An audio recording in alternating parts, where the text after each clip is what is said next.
아브라함의 이야기, 지금까지 거의 혼자 무대를 끌고 오다시피 1인극처럼 진행되었습니다. 사례가 등장했지만 자기 의지로 한 일은 안 보였습니다.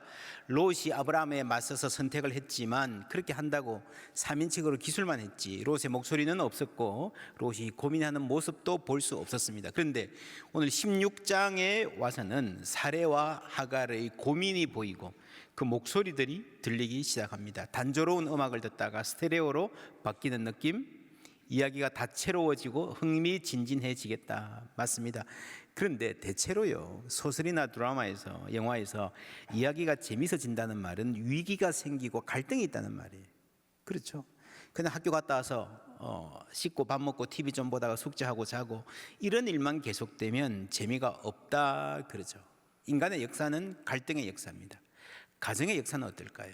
여러분, 가정의 역사가 서로 사랑하고 이해하고 따뜻하게 이어가는 이야기입니까? 아니면 위기와 갈등의 역사라고 생각을 합니까? 아브라함의 가정도 다양한 인물들이 만들어내는 다양한 갈등들이 불거집니다. 16장에 와서 다른 사람들의 목소리가 들리기 시작합니다. 무슨 일이 생겼길래? 외부에서 일어난 일로 생각하면요, 아브라함 가정의 위기는 아무런 일이 일어나지 않아서 생긴 겁니다. 아브라함 가정의 갈등 보십시다. 2절 함께 읽습니다. 사레가 아브라함에게 이르되 여호와께서 내 출산을 허락하지 아니하셨으니 원하건대 내 여종에게 들어가라. 내가 혹 그로 말미암아 자녀를 얻을까 하노라 하매 아브라함이 사레의 말을 들으니라. 사례의 내적인 갈등이 있기 때문에 그게 가정의 갈등이 되는 겁니다. 어떤 갈등이 있습니까? 하나님은 기다리라 그러시고 내 속에는 조급함이 있죠. 이것이 갈등하는 거예요. 아브라함은 어땠을까요? 아마 스스로는 주님 의지하고 좀 더 기다릴 수 있는 믿음이 있었던 것 같아요. 15장에 아브라함이 여호와를 믿으니 그랬잖아요. 그러나 아내 사라의 불안과 조급함을 맞이했을 때에 그걸 붙잡고 우리 함께 하나님께 나아갑시다, 함께 손잡고 기도해 보십시다 라고 할 수 있는 정도의 믿음은 못 되었던 것 같습니다. 그렇죠. 여러분, 정말 어려움 당해서 더 간절하게 기도하고 넘어서는 집안들도 있습니다. 여러분, 사람은 사회적 동물이라 합니다. 인간의 모든 생각과 행동이 소셜 디멘션, 사회적 차원이 있다는 거예요. 여러분, 그래서 착하게 사는 것도요, 혼자 사는 게 아니에요. 예를 들면 어떤 사람이 모든 부정한 수입을 거부하고 깨끗하게 청렴하게 살려고 노력한다고 하십시다. 평소에는 됐는데 집안에 어려운 일이 생겼어요. 어떻게 됩니까? 아니, 당신이 그렇게 산다고 누가 알아주나? 우리 집안 꼬라지 좀 보라고 라고 식구들이 말하기 시작하면요, 쉽지 않습니다. 믿음으로 사는 것도 혼자 신실한 것도 쉽지 않지만 딸린 식구가 생기면 그 무게가 훨씬 무거워집니다. 수천 년 전에 아브라함의 가정이 경험했던 이 문제가 오늘 우리 가정의 문제와 비슷합니다. 3절에 아브라함의 아내 사라가 그 여종 애굽 사람 하갈을 데려다가 그 남편 아브라함에게 첩으로 준 게이브, 한때는 이라고 나오죠. 창세기 3장 6절에 여자가 그 나무를 본즉 먹음직도 하고 보암직도 하고 지혜롭게 할 만큼 탐스럽기로 한 나무인지라. 여자가 그 열매를 따서 먹고 자기와 함께 있는 남편에게도 게이브, 주었다. 그도 먹었다. 그렇죠? 여러분, 이 원어를 보면요, 이게 했다는 것과 gave 했다는 동사가 똑같이 반복됩니다. 선명한 장치입니다. 처음에 그 범죄를 상기시키는 거예요. 어쩌면 이 두 가정의 역사가 그렇게 똑같나? 사실 오늘 우리의 문제, 아브라함 가정, 아담의 가정까지 비슷한 문제입니다. 뿐만 아니라 여러분, 이 구절을 보면요, 여자가 행동을 하고 아브라함과 아담의 태도도 똑같잖아요. 그냥 순순히 따라가요. 마치 아무 생각도 없는 사람처럼 행동합니다. 생각하지 않은 죄. 여기서 여러분, 사라의 조급함이 조금은 이해가 가요. 여러분, 아이 가지려는 노력해본 분들은 아실 겁니다. 기대했다 실망하고 기대했다고 실망하는 가운데에 내 몸은 점점 활력을 잃어갑니다. 우리가 하나님의 뜻대로 산다고 해도 그게 기계적인 게 아니기 때문에, 메카니컬하지 않기 때문에 내가 판단하고 행동해야 되는 폭이 있습니다. 그런데 그게 가다 보면요, 아니구나 싶을 때가 있어요. 그 어느 지점에 가서는 다시 돌아올 수 있어야 됩니다. 아브라함도 이집트로 내려갈 때 그랬잖아요. 흉년이니까 가자 했는데 가면서 이게 아니구나 하는 것을 깨달았을 때 안 갔어야 되는 거예요. 그게 반성이고 성찰이고 성경에서는 회개, 돌이킨다라고 말합니다. 사레가 했던 기획 뜻대로 되었을까요? 네, 하갈이 임신을 했습니다. 좋은 일이네요. 그런데 그 이후에 계획한 대로 되었는데 사레는 지옥을 경험합니다. 그전에는 사레가 뭐 좀 가져오라 그러면 공손하게 갖다 바치던 여종 하갈이 당신이 갖다 먹든지 한번 소리 지르면 가져는 오는데 턱 던지듯이 놓고 가요. 뭐라고 하면 눈도 부라리고 한 대 쥐어박으려 하면 배를 만집니다. 당신 임신해봤어? 나는 임신한 고귀한 몸이야. 이 애 태어나면 당신 찬밥 될 거야. 나는 옛날에 당신이 죽으라면 중년 신용하던 그 하갈이 아니야. 사레가 가만히 있지 않죠. 아브라함과 직면합니다. 이 문제를 해결하려 합니다. 이런 문제가 있을 때에 혼자 끙끙 앓기보다 남편에게 가져가서 얘기하는 것은 좋은 일입니다. 그런데 오늘 여기서 일은요, 이 사레의 미성숙한 모습, 분노가 섞이는 거예요. 그리고 아브라함의 우유부단함, 그리고 하갈의 교만. 이거 보면요, 전부 다 약점을 가진 존재들입니다. 그리고 모두가 한치 앞을 몰라요. 내가 이렇게 하면 어떻게 될지. 사레는 이렇게 될 줄 알았나? 하갈도 좀 적당히 했어야지. 그렇죠? 그리고 성경은 모두가 나름대로 약점을 가지고 있는, 그 약점이 치명적이 될 수 있는 그런 가정의 모습을 보여줍니다. 5절에 보면 사레가 아브라함에게 이르되 내가 받는 모욕은 당신이 받아야 뭐라고요? 옳도다 라고 하는 단정, 이 확신, 이게 문제예요. 여러분, 옳다라는 말, 이 판단에는 무슨 말입니까? 이게 옳다라는 게 아니고요, 내가 그만큼 힘들다는 거예요. 내가 그만큼 분노한다는 말을 이렇게 표현하는 것일 뿐입니다. 뭐가 옳아요? 어떻게 알아요? 우리가 대화할 때도 마찬가지입니다. 여러분, 이 사례가 말한 거는 좋았어요. 어떻게 말해야 됩니까? 지금 사정이 이렇게 되었으니 내가 많이 힘들어요, 여보. 이렇게 말해야 됩니다. 그렇죠? 우리가 자녀한테 말할 때도 그렇게 합니다. 야, 너는 잘못돼서 그거 아니야. 너는 언제나 그래. 그러지 말고요, 네가 그렇게 행동하니까 엄마가 힘들어. 그렇게 말하면 아빠가 힘들지 않겠니? 내 이야기를 하면 되는 거예요. 내 이야기. 우리는 하나님의 뜻을 모릅니다. 대부분의 경우 그래요. 실수하기 쉬워요. 특별히 우리가 부정적인 감정에 휩싸였을 때. 그렇죠? 쉬운 말을 하면요, 죄송합니다, 쉬운 말로 하면요, 열받았을 때 실수하기 쉽습니다. 잘못 판단하기 쉬워요. 우리는 하나님의 뜻이 무엇인지 헤아려 보아야 합니다. 섣부른 판단 유보해야 되고, 특별히 나의 편견 위에 종교적 확신을 갖다 붙이는 것은 대단히 조심해야 됩니다. 6절 말씀 함께 읽습니다. 아브라함이 사레에게 이르되 당신의 여종은 당신의 수중에 있으니 당신의 눈에 좋을 대로 그에게 행하라 하매 사레가 하갈을 학대하였더니 하갈이 사레 앞에서 도망하였더라. 사레는 너무 빨리 너무 많이 판단해서 문제고, 아브라함은 반대로 판단해야 할 때 책임을 회피해요. 알아서 하시오. 그래서 그 결과가 어떻게 됩니까? 하갈이 도망갑니다. 도망갈 데가 있는 게 아니에요. 친정에 가는 게 아니잖아요. 여러분, 임신한 여자가 아무런 보호 장치 없이 광야로 나간다는 것은요, 대단히 위험한, 살아날 가망이 거의 없는 일이었습니다. 그럼에도 불구하고 그걸 모르지 않았을 거예요. 나갔다고 하는 것은요, 그만큼 힘들었다는 거예요. 죽기보다 힘들다고 느꼈다는 거예요. 7절부터 읽습니다. 여호와의 사자가 광야의 샘물 곁 술길 샘 곁에서 그를 만나 이르되 사레의 여종 하갈아, 내가 어디서 왔으며 어디로 가느냐? 그가 이르되 나는 내 여주인 사레를 피하여 도망하나이다. 여호와의 사자가 그에게 이르되 내 여주인에게로 돌아가서 그 수하에 복종하라. 그 수하에 복종하라. 이 쉬운 말 아니죠. 복종할 수 있으면 나왔겠습니까?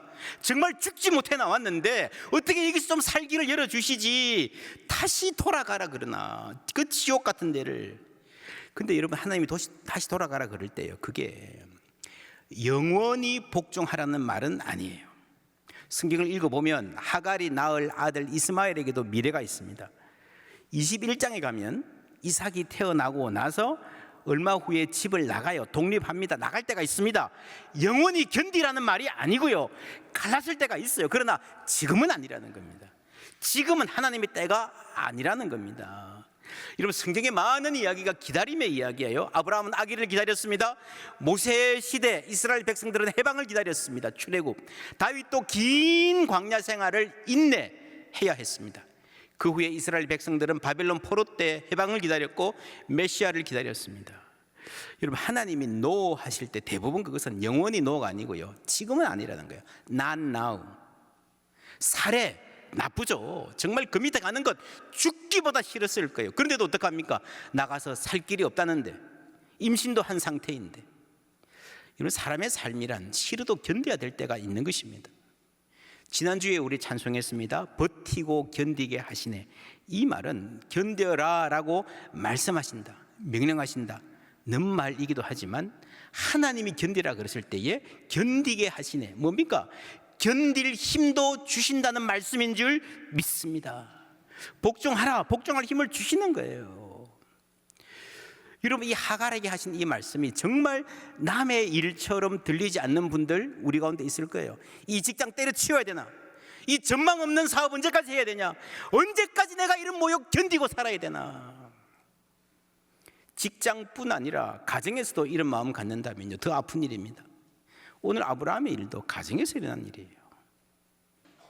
하나님 보시기에는 아브라함과 사례뿐 아니라 하갈도 귀하고 귀한 하나님의 딸이에요.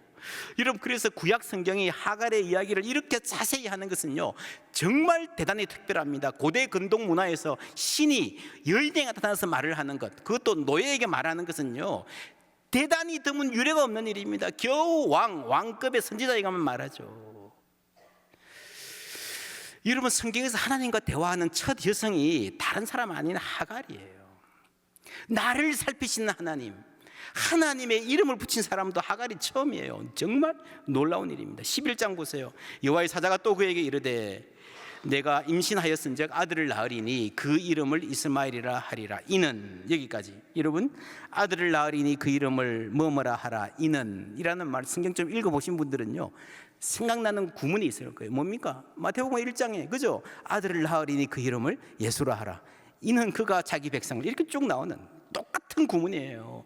많은 성경학자들이 야, 이거 정말 놀라운 일이다, 마리아에게 나타난 아주 특별한 그 수태고지하고 굉장히 비슷한 말을 하고 있다는 것은요, 그래서 여러분, 성경에서 모든 사람이, 남자와 여자가 하나님의 형상으로 창조함을 받았고 종이나 자두자가 따로 없고 마지막 때가 되면 남종과 여종이 예언할 것이다, 이 말이 말로만 하는 게 아니라 실제로 하나님의 역사를 움직이실 때 하갈 같은 사람도 그렇게 소중하게 여기신다는 겁니다. 여러분, 어떤 태어날 아기의 미래에 대해서 이렇게 하나님이 상세히 이야기하는 것 자체도 굉장히 드문 일입니다.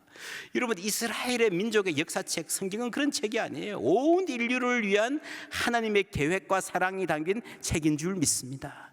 그래서 하갈이 이렇게 중요하게 나오는 거예요. 이사야 40장 27절 함께 읽습니다. 야곱아, 내가 어찌하여 불평하며 이스라엘아, 내가 어찌하여 불만을 토로하느냐? 어찌하여 주님께서는 나의 사정을 모르시고 하나님께서는 나의 정당한 권리를 지켜주시지 않는다 하느냐? 예, 여러분, 이스라엘은 불평했습니다. 하나님, 우리가 고생하는 건 모른다. 내가 지금 얼마나 힘든지 하나님은 관심 없으시다. 그런데 하갈은요, 나를 살피시는 하나님이라고 분명히 고백했습니다. 이 하나님을 알았기에 하갈은 돌아갈 수 있었고요, 가서 죽기보다 싫은 그 살해의 수아를 버티면서 이겨낼 수 있었습니다. 한 민족의 조상이 될 수 있었던 거예요. 여러분, 그 숨막히는 생활을 견딜 수 있었습니다. 여러분, 사람이 못 살겠다 싶어도요, 살아보면 또 사라져요. 하나님이 살아계시기 때문입니다. 하나님이 나를 살피고 계시기 때문인 줄 믿습니다. 근데 그 힘든 시기를 통해서 하나님이 나를 가르치신 것 분명히 있습니다. 나를 힘들게 하는 그 사람을 통해서 나를 아름답게 빚어가시는 거예요. 하갈의 입장에서 사례가 나쁜 사람이에요. 맞아요. 그런데 나는 아닙니까? 임신했다고 교만해져가지고 사례를 멸시한 것, 하갈도 잘못이 없지 않아요. 하갈도 연단이 필요했습니다.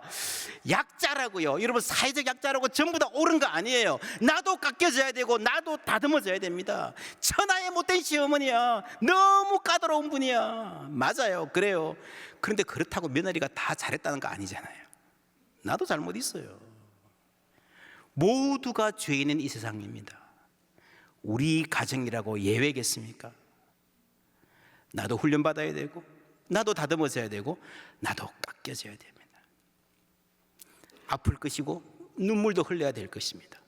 그러나 마침내는 모든 것이 합력하여 선을 이룰 줄 믿습니다.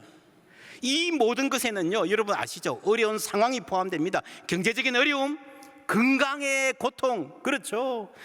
뜻대로 인생길이 안 풀리는 이 지긋지긋한 싸움들이 계속될 거예요. 그러나 그 모든 어려움 중에서 가장 지독하게 힘든 것은요, 사람입니다. 여러분, 직장인들에게 설문조사 가끔씩 하잖아요. 뭐가 가장 힘듭니까? 일이 너무 많아요. 뭐 박봉이에요. 뭐 출퇴근 시간이 어때요? 그거 전부 다 이기고 늘 1등 하는 거는요, 인간관계예요. 인간관계. 예나 지금이나 똑같아요. 어디 가나. 여러분, 가장 힘든 게 사람이에요. 그래서 모든 것이 합력하여 선을 이룬다 할 때 그 안에 뭐가 들어가 있는가 하면요, 꼴보기 싫은 사람도 있는 거예요. 버티고 견디게 하시네. 여러분, 이 말씀을 잘 생각해 보세요. 버티고 견디게 하시네. 내가 누군가를 견딘다면 그 어떤 누군가도 나를 견디고 있지 않을까요? 저 사람 때문에 너무 힘들어요 하고 있지 않을까요? 하갈도 사례를 견디기 힘들었겠지만요, 사례 입장에서는 쉬웠겠습니까? 사례도 힘들게 견디고 있는 거예요.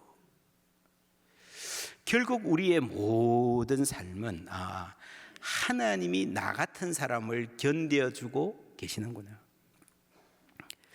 하나님이 나를 용납해 주셨구나. 이 지점에 이르러서야 모든 답이 도출되는 것입니다.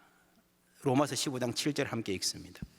그러므로 그리스도께서 우리를 받아 하나님께 영광을 돌리심과 같이 너희도 서로 받으라. 네, 우리가 서로 용납할 수 있는 것은 그리스도께서 나 같은 죄인을 용납하셨기 때문에 나도 다른 사람을 용납할 수 있는 의무가 생긴 거예요. 용납할 수 있는 힘이 생기기 시작하는 겁니다. 오늘 말씀에서 사례와 하갈의 섣부른 판단, 잘못된 확신이 화근이라면 아브라함의 침묵도 문제를 키웁니다. 아브라함은 왜 그냥 가만히 있었을까? 가만히 보면 아브라함은 여기서 지금 나이도 많잖아요. 나름 인생의 기술을 통달한 것 같아요. 요즘에 이런 기술을 마음 챙김이라고 그럽니다. 혹은 이미지 관리라고 할 수 있을 거예요. 내가 책임질 일, 내가 욕먹을 일 전혀 안 하는 거예요.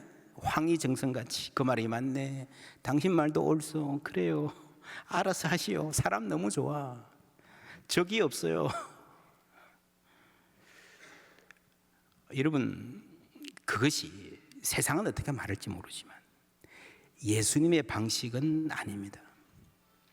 예수님도 그렇게 온유한 분이었지만 정말 말해야 할 때는 말을 하시면서 적을 만드셨어요. 여러분, 사람이 말해야 할 때는 말해야 됩니다. 직면해야 되고 책임져야 됩니다. 이미지 관리, 마음 챙김에는 이런 게 유리할지 모르지만 우리의 소원이 겨우 내 마음 하나 챙기자고, 내 마음 편하자고 그냥 사는 게 아니에요. 그러면 여러분, 가정의 일도 모른 체 하는 거예요. 그렇지 않습니까? 아빠 이미지 관리하느라고. 열국의 아비가 되려면 내 가정에서부터 리더십을 발휘해야 됩니다. 때로는 어려운 판단도 내려야 돼요. 내 이미지 관리하느라 이웃의 고통을, 가족의 신음을, 세상의 일을, 역사의 부름을 외면하는 것은 기독교 신앙이 아닙니다. 그리스도는 나를 살리기 위해서 그 역사의 혼잡한 경랑 속으로 뛰어들으셨어요. 그리고 승리하신 줄 믿습니다.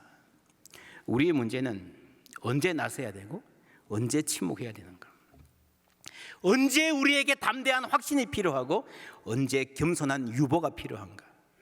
그걸 아는 거예요. 이런 찬송이 있습니다. 주님보다 앞서지 않고 겸손하게 주님의 말씀 기다리니 주님 손에 우리를 드립니다. 사랑으로 인도하소서. 이 찬송 앞이 어떻게 시작하는가 하면요, 오늘 이곳에 계신 성령님, 우리에게 말씀하시고 우리를 가르치소서. 닫힌 우리 맘 열어주시고 주의 빛으로 밝혀 우리를 인도하소서. 여러분, 이 뒷부분에서 앞서지 않겠습니다 하는 것은요, 내 태도만이 아니라 이 앞부분에 연결돼야 됩니다. 성령 하나님이 우리에게 가르쳐 주셔야 우리에게 그런 분별력이 있는 거예요. 나 스스로는 어둠 가운데 있는 겁니다. 로마서 12장 1절부터 함께 읽습니다. 그러므로 형제들아 내가 하나님의 모든 자비하심으로 너희를 권하노니 너희 몸을 하나님이 기뻐하시는 거룩한 산 제물로 드리라. 이는 너희가 드릴 영적 예배니라. 너희는 이 세대를 본받지 말고 오직 마음을 새롭게 함으로 변화를 받아 하나님의 선하시고 기뻐하시고 온전하신 뜻이 무엇인지 분별하도록 하라. 아멘. 여러분, 성령이 함께 하시면 사람이 분별력이 생깁니다. 그래서 이 분별력은 하나님의 온전하신 뜻, 완전한 뜻, 그렇죠, 내 마음 하나 편하자고 그냥 신경 꺼버리는 신경 끄기의 기술이 아닌 하나님 뜻을 이루어가는 그 책임을 감당하는 분별력입니다. 저는 그런 분 들어 알고 있습니다. 평소에는 그렇게 겸손하고 신중합니다. 내가 옳다고 잘 주장 안 해요. 내가 틀릴 수 있는 가능성을 늘 염두에 두고 있는 것 같습니다. 그래서 답답해 보일 때도 있고요, 유약하다는 소리를 들을 때도 있습니다.